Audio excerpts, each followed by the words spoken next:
ties it back to Scripture.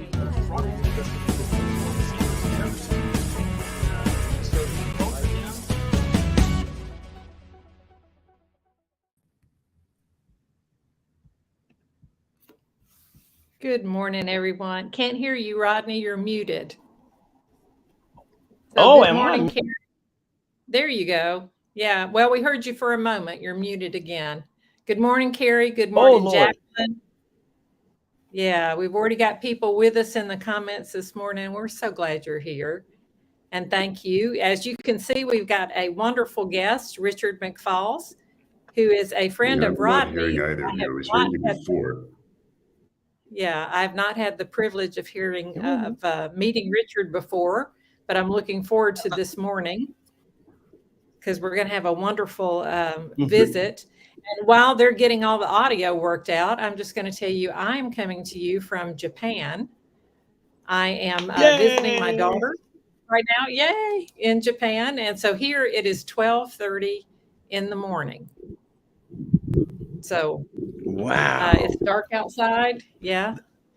It's dark outside, and where the time zone is quite a bit different.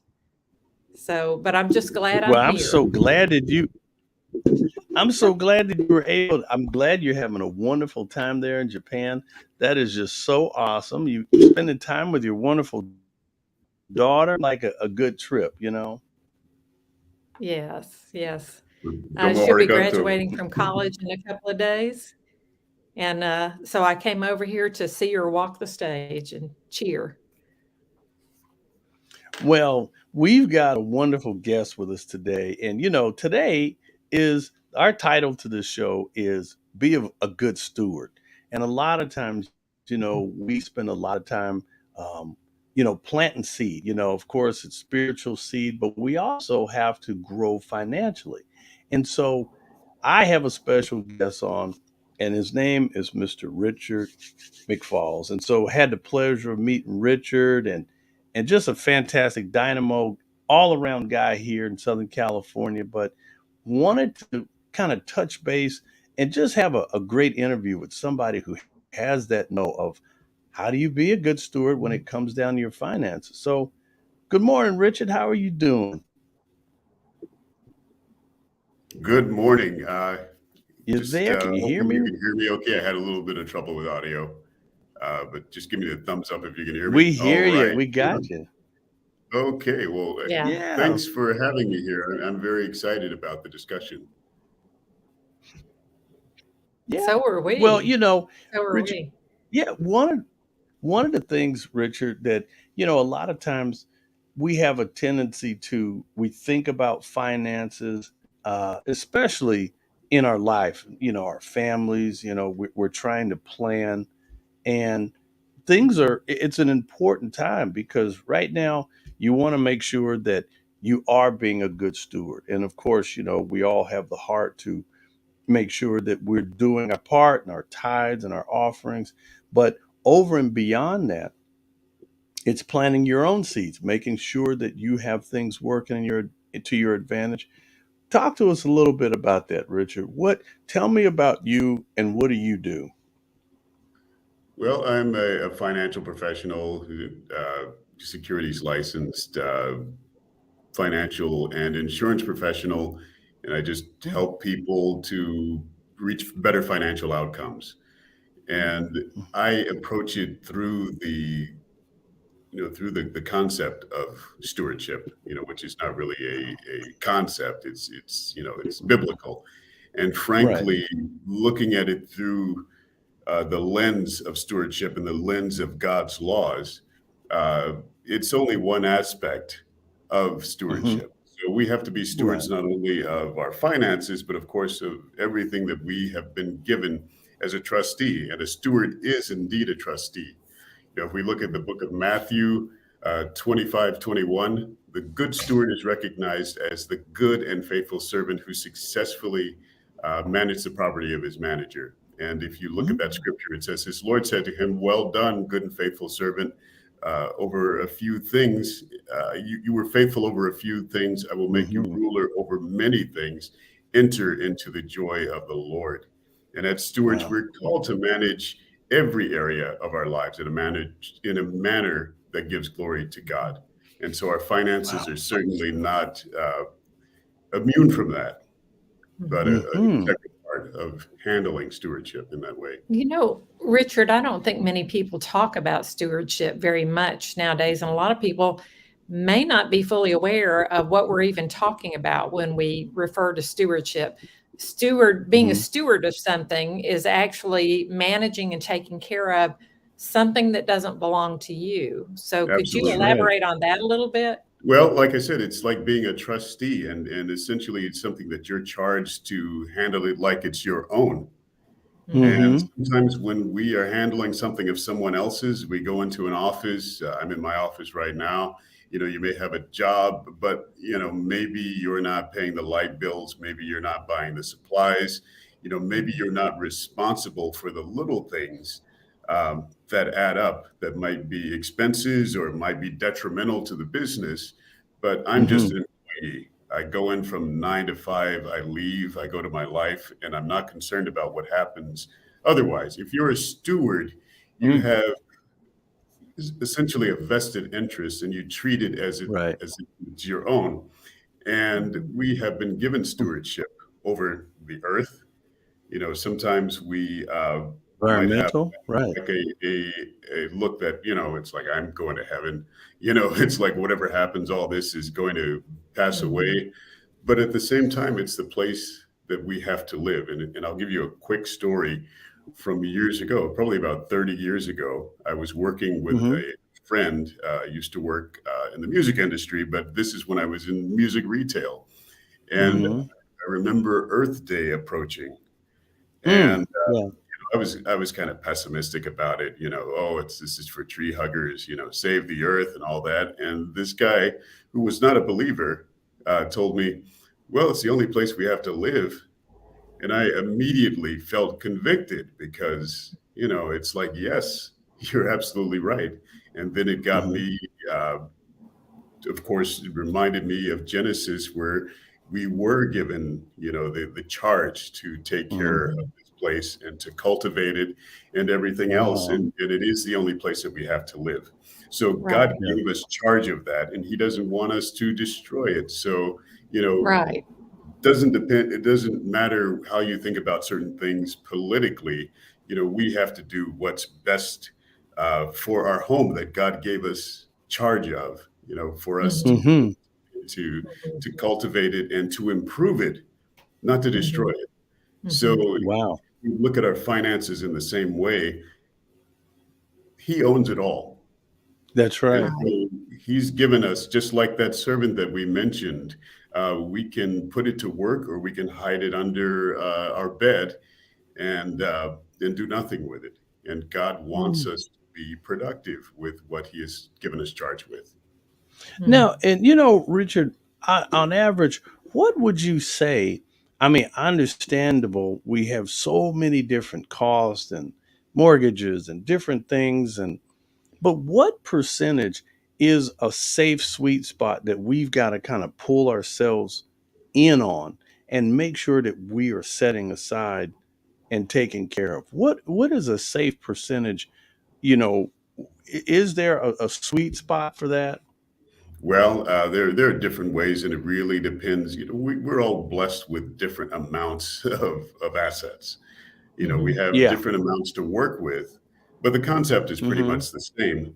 Some of us can be a lot more frugal, some of us can be a lot more generous. But if you look at, Hmm. first of all, those first fruits, the first of our Right. crops, the first of our earning belongs to the Lord, and He only wants us to return 10%.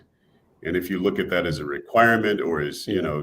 older New Testament, just something that you're compelled to do, it's not that much. It's like we are paying sales taxes of, at least here in California, hovering around 10%. So we don't, Right. we're used to that. It just happens. Mhm. And Hmm. you buy a soft drink, and they're taking 5 cents, for the deposit, so Hmm. that you recycle it. So those are the things that are sort of built in, and that's the way I try to at least teach my clients to approach it, that you need to pay God first, those that are believers, and that 10% is really not so much to return to the Lord. But then also, we have to be good stewards as well. It doesn't mean that you just squander all the rest. Some people say that it's okay. It's like give God his 10% and do whatever you want to with the rest of it.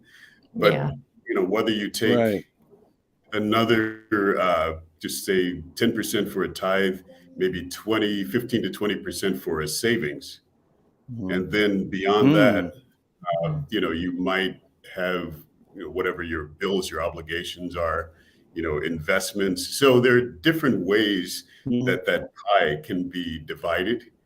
And it's really an individual choice. But, with my clients, we just look at the big picture and see how those assets should be allocated for Right. them within savings, within tithing, and and of course, what has to be spent, what has to be exhausted on daily living. But a lot of people, they spend first, and then they save what's left over. I try to help people to have a save first mentality, and that's where stewardship comes in. Right. Is very deliberate about what's happening to your money. It's like this paycheck hits your account every other week or maybe monthly or whenever it is, and then it's like we immediately start spending until we spend it down. I can remember with my first job, and I had some careers before actually having a job. I used to print t-shirts and things like that. I was kind of entrepreneurial as a young person. Right. But I would see that money I'd get paid, and then it would just go down gradually. And then came the credit card offers when I was around 19 years old. And flattered that they're Pretty heady, isn't it? Yeah. credit card. Yeah. It's like, wow, I'm a big boy now. I have a credit card. But then you realize they are charging me a lot of interest on it. And it's very easy Is to it slap the card down. Richard, is it really about self-control? I mean, I understand a lot of times, people work really hard for their things and they say, you know what, I feel I deserve this. But you really got to look at the, asset to debt ratios, because when you start looking at what you really have and you go, well, because I was working with a gentleman one time and he was doing insurance and he was telling me, he was working with a guy about a plan for his family. And the guy says, I just don't have enough money to set aside. And the gentleman looked at this guy's coffee table and he had like 3 or 4 remotes on the table. And he goes, how much is your cable bill a month? And the guy goes, oh, I'm spending like $380. Cable is so expensive. He goes, 380. I mean, because he had all of the movie packages and all this other stuff. He goes, there's the money right there for your plan. He goes, you don't have that much time to watch television. He goes, you need to scale back that package and use some of that revenue to be able to set aside. And then he calculated how much money he was losing a year. And the guy was like, wow, he wasn't really aware of how much spending it is. And that really translates to, your daily coffee, your daily eating out, just grabbing something because you're on the go, and you do that several times a week, rather than taking the time to plan. Prepare a meal. I'm going to eat, maybe I'm going to buy a coffee maker. So in the long run, I'm going to save a lot of money just by making my own coffee. And, just the things that you can do. It's like you don't have to live an austere life necessarily. But you have to take a realistic look. And you mentioned just having, did you say discipline or was it? Yeah, well, self-control. Self-control. Yeah. So self-control, and yes, it's just living a disciplined and deliberate life rather than just getting up and taking whatever comes to us and just exhausting what we have in that way, but starting with goals and then doing what we have to do on a daily, weekly, monthly, yearly basis to accomplish those goals. We have short-term goals, we have midterm goals, we have long-term goals, and we categorize those hopefully on paper or in a file, just saying, this is what I want to do in the next 6 months. This is what I Now, want to is do it? in the next year, 5 years, 20 years. And Hmm. you might have different, and it's something that I teach my clients as well, is to actually Hmm. have different accounts and different funds that are set aside for those things, and also have something set Hmm. aside for not only emergencies, but opportunities as well. Opportunities for yourself. Maybe you want to Right. build a business, your children, maybe. I want to send them to, science camp or something like that. And, Or I want to go to Japan and see yes. my daughter graduate. There Yeah, you and go. you don't want to Yeah. detract from those other goals to do that. But when you have that earmarked and you have it set aside for that Right. purpose, then you Right. don't have to feel so badly about doing it because you planned that. Right. Right. And you're not having to Wow. dip into your emergency savings for Right. something that you could have planned for. Hmm. So Exactly. let Exactly. me ask It Richard, sounds and I'm not, easy. yes, yes. And I'm not, with this question, I don't Hmm. want to be judgmental in even Hmm. asking it, but how much do you feel like people's faith or lack thereof is tied to the way they treat their finances? Well, it can be very important. It can be not too important as well. Because we know people that, Hmm. and I'm going to be absolutely real. We know non-Christians who are a lot kinder than Christians. Mm-hmm. And Hmm. it's like we have salvation, we have something that we're looking forward to in eternity, but we're not treating the present, Mm-hmm. with the same type of care to those who don't have eternity in their viewfinder. So Right. it's like, okay, all of this stuff doesn't matter that much. So, I'm looking towards the future, and I'm not as Mm. concerned about, what's going on within the inner Mm-hmm. city with Mm-hmm. people that are killing each other, with, just all some of the things, and it's like I've seen these things from both sides, basically. But for us to have a Hmm. circumspect view. So, yes, as a believer, I think that we should really be the planners, but sometimes we can be too heavenly minded to be earthly good, and some Oh, people who true. don't have that True. perspective Hmm. Yeah. may look at things because they're not looking from an eternal, it's like this. Mm-hmm. This is the life that I have right now, so I need to do the best with it. Wow. So, Mm-hmm. uh, So, and I well, guess the reason I was asking from this, the viewpoint I was coming from, so there was a season in Hmm. my life where I was a single mom, and money is tight Hmm. when right, you're a single mom. Yeah. And I know for a while I had the mindset that, well, I can't really afford to tithe. I can't afford to take that Hmm. 10% off the top. And I need that money Hmm. for this or that or whatever. And so, and I thought, well, and I'm sure God understands, you know, right, and I think probably God understood more than I did. Yeah. How small and limiting my mindset was when I came across the passage in Malachi that talks about Hmm. bringing into his house storehouse. the tithes Storehouse. Yes, and Yeah. see whether he wouldn't pour out the blessings of heaven that we wouldn't have room to Hmm. contain them all.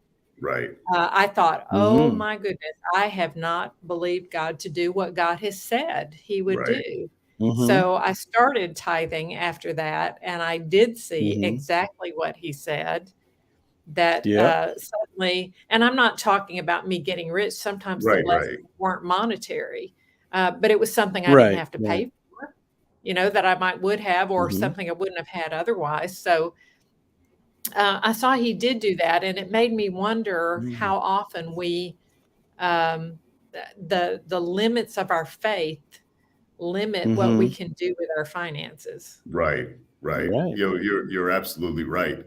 And becoming a living testimony through our diligence in Hmm.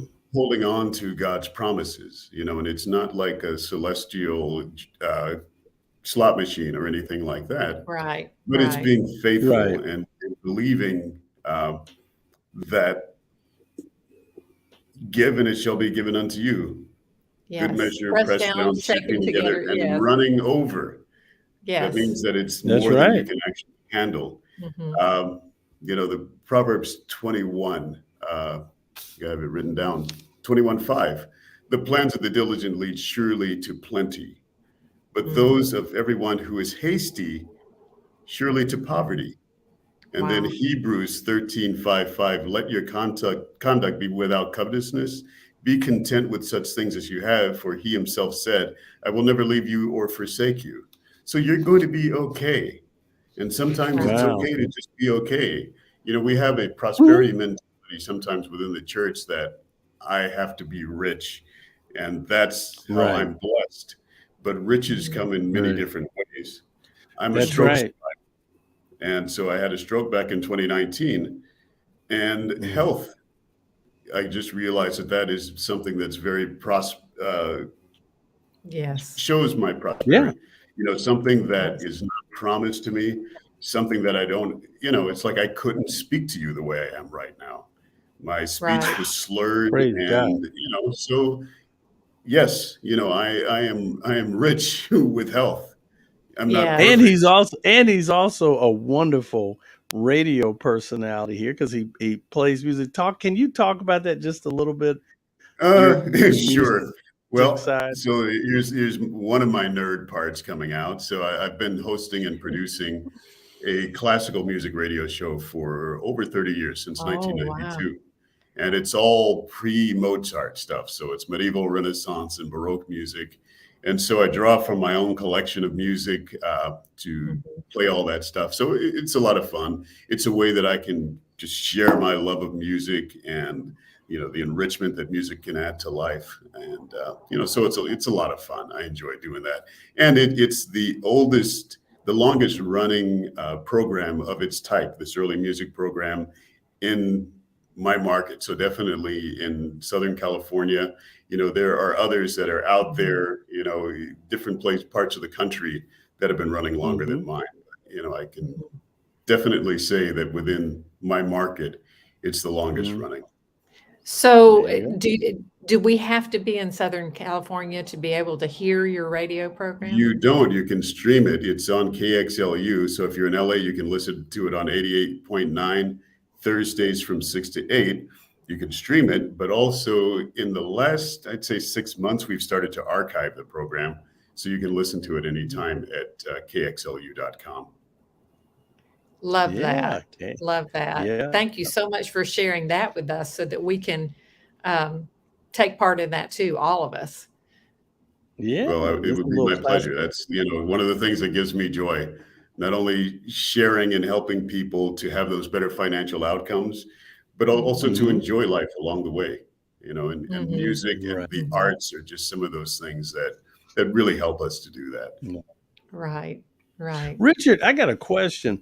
And so some of the different platforms and things that you have within your financial, you can actually help people to actually be tax deferred. Is that a wise bet for people to kind of squirrel away money and set things aside so it could be tax deferred and Right. reap those benefits? You want to just, and like I said, just depending on what people's goals are, it depends on Uh-huh. their age, whether or not they have a family, there are a lot of factors. So it just starts with Sure. looking at the big picture, just starting with having a plan and just setting those goals.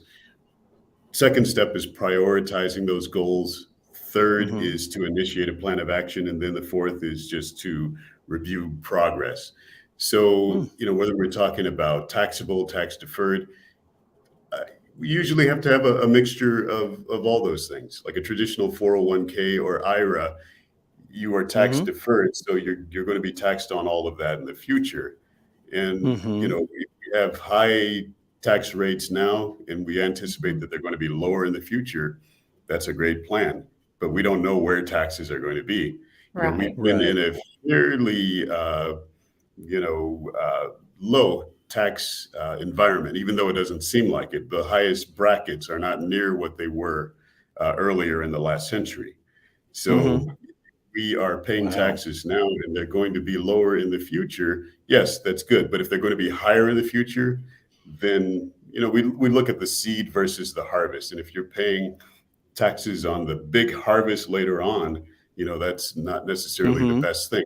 I look at making sure that we're allocated in a sense to, we have some tax deferred, and then some tax now as well, Right. so that you can Smart. manage with the two and just save on that taxation in the future. And that's a big part of things. And it's not something that we need to grudge, because we pay taxes on everything, and Jesus says to render to what Render belongs to Caesar what is Caesar's, right? But it's also up to us to be good stewards of that as well, and not give away more than we need to. Right. So do I understand you correctly then? What you're saying is that taxing, what is it? Taxing gains on something that you haven't realized yet is not a good plan. Right. But like I said, it's all a part of a strategy. And so, it's like these things don't live in isolation.